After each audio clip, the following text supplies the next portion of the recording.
Al-Quran menceritakan kisah kaum Tsamud, suku Arab kuno yang terkenal karena kekuatan dan keahlian mereka. Mereka tinggal di Al-Hijr, yang sekarang adalah Madain Salih di Arab Saudi, mengukir rumah dan makam megah di batu padat. Keajaiban arsitektur mereka masih berdiri, saksi bisu peradaban mereka yang pernah agung. Meskipun makmur, kaum Tsamud beralih ke penyembahan berhala, melupakan Dia yang memberkati mereka. Kesombongan mereka tumbuh seiring dengan kekayaan mereka, percaya benteng gunung mereka membuat mereka tak terkalahkan. Arogansi dan korupsi menyebar, membutakan mereka dari kebenaran. Mereka melihat kesuksesan mereka sebagai hasil usaha mereka sendiri, bukan anugerah dari Tuhan. Ke dalam masyarakat ini, Allah mengutus seorang rasul dari antara mereka, kesempatan terakhir untuk kembali ke jalan yang benar. Kisah kaum Tsamud bukan hanya sejarah, itu adalah peringatan bagi semua yang membiarkan kesombongan menutupi rasa syukur. Nasib mereka ditentukan bukan oleh keahlian mereka, tapi oleh hati mereka. Pelajaran, kebesaran tanpa kerendahan hati hanya akan membawa kehancuran. Maka, panggung pun disiapkan untuk sebuah ujian yang akan menentukan warisan mereka. Allah memilih Salih, seorang pria yang bijaksana dan berintegritas, sebagai nabinya untuk kaum Tsamud. Salih menyeru-nyeru kaumnya untuk menyembah Allah saja, mengingatkan mereka akan nikmat-nikmatnya dan mendesak untuk bersyukur. Dia memperingatkan bahwa berhala tidak dapat menolong atau mencelakakan mereka.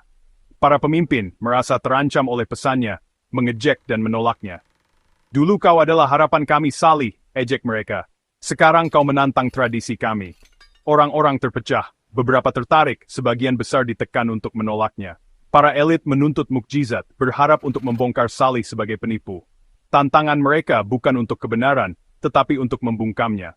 Seruan Salih jelas, tetapi kesombongan menyelimuti hati mereka. Mereka menginginkan bukti, bukan bimbingan. Maka, sebuah ujian pun ditetapkan di hadapan mereka. Para pemimpin menuntut mukjizat seekor unta betina hamil yang hidup dari batu padat. Atas perintah Allah, Salih berdoa dan batu itu terbelah menampakkan unta betina yang ajaib. Salih menyatakan, ini adalah tanda Allah, jangan sakiti dia. Unta itu harus merumput dengan bebas berbagi air dengan orang-orang secara bergantian. Beberapa percaya tetapi sebagian besar melihat unta itu sebagai beban. Mukjizat itu menjadi pengingat harian akan kebenaran Salih memicu kebencian di antara orang-orang kafir. Kesombongan mereka berubah menjadi persekongkolan unta sesuci itu menantang otoritas mereka. Ujian itu sederhana, ketaatan atau pembangkangan. Kehadiran unta betina itu menyingkapkan keadaan hati mereka yang sebenarnya. Dan tak lama kemudian, kesabaran mereka akan habis.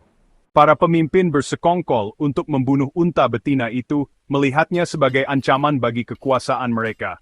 Salih memperingatkan mereka, jangan sakiti dia, atau hadapi hukuman yang besar. Mengabaikan peringatannya, sekelompok perencana menyergap dan membunuh unta itu. Alih-alih menyesal, mereka mengejek Salih, menantangnya untuk mendatangkan hukuman yang dijanjikan. Kejahatan mereka sudah lengkap, menolak pesan, membunuh mukjizat, dan bersekongkol melawan utusan. Arogansi mereka membutakan mereka dari konsekuensi. Mereka percaya rumah batu mereka akan melindungi mereka dari bahaya apapun. Tapi peringatan itu sudah jelas. Hitungan mundur terakhir telah dimulai. Nasib mereka kini telah ditentukan. Salih berkata kepada mereka, nikmatilah diri kalian selama 3 hari, kemudian datanglah hukuman yang dijanjikan. Orang-orang mengejek, merasa aman di benteng gunung mereka. Namun seiring berjalannya hari, tanda-tanda malapetaka muncul.